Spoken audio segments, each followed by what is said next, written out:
అందరికీ నమస్కారం. ఇవాళ ఇక్కడికి రావడం అనేటువంటిది ఆలస్యమైనందుకు మన్నించవలసిందిగా ముఖ్యంగా కార్యక్రమ నిర్వాహకులు నారాయణరావు గారిని కోరుతున్నాను. ఎందుకంటే యాదృచ్ఛికంగా ఇవాళ నా పుట్టినరోజు,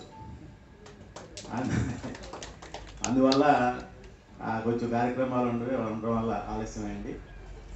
ఏదైనా ఒక శ్రీకృష్ణదేవరాయలు, నాకు ఇందాక శ్రీకృష్ణదేవరాయలు పుట్టినరోజు ఇవాళ, అనుకోకుండా నా పుట్టినరోజు కూడా ఇవాళ రావడం అనేటువంటిది అది సాహిత్యంలో ఉన్నటువంటి మాకు చాలా ఆనందం కలిగించింది. సక్సెస్ అవుతుందా లేదా అనేటువంటిది నాకు కొంచెం అనుమానం వచ్చింది మొదట్లో. సార్ నారాయణరావు గారు ఏ కార్యక్రమం చేపట్టినా కూడా అది దిగ్విజయం అవుతుంది అనేటువంటిది మీ అందరికీ కూడా పెనుగొండ వాస్తవాలు అందరికీ కూడా తెలిసిందే. ఆ సందర్భంగా నేను వారిని అడిగినటువంటి విషయాలు, నేను చెప్పినటువంటి సూచనలు పాటించుకుంటూ కార్యక్రమాన్ని నిన్న కూడా నేను చాలాసేపు మాట్లాడాను సార్ తోటి.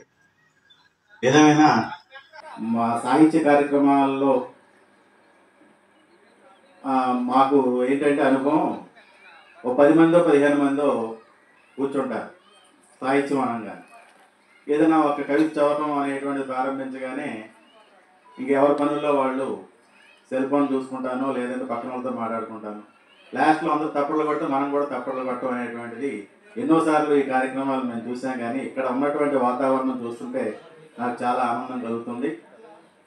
ముఖ్యంగా మా తిరువూరు రచయితల సంఘం సభ్యులు ఈ కార్యక్రమంలో పాల్గొని ఈ కార్యక్రమాన్ని జయప్రదం చేస్తున్నందుకు వారందరికీ కూడా ధన్యవాదాలు తెలియజేసుకుంటున్నాను.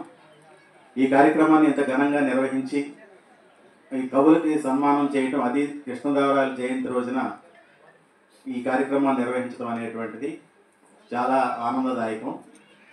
ఈ సందర్భంగా వారి నారాయణరావు గారికి నా కృతజ్ఞతలు తెలియజేస్తూ సెలవు తీసుకున్నాను.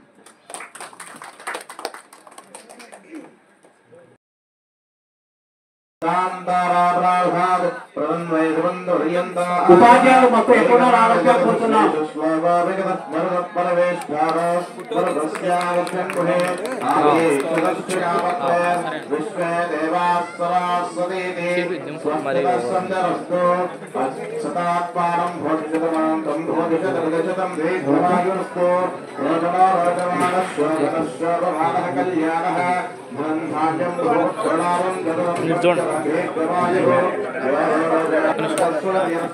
రామ్ ప్రదీప్ గారిని రావద్దని కోరుతున్నాం.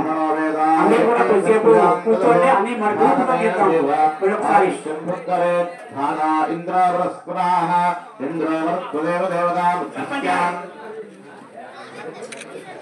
ఇప్పుడు నన్ను మన్నించగలరు, ఎందుకంటే ఒక రాజకీయ పార్టీ నాయకులు పిలిస్తే ఒకరు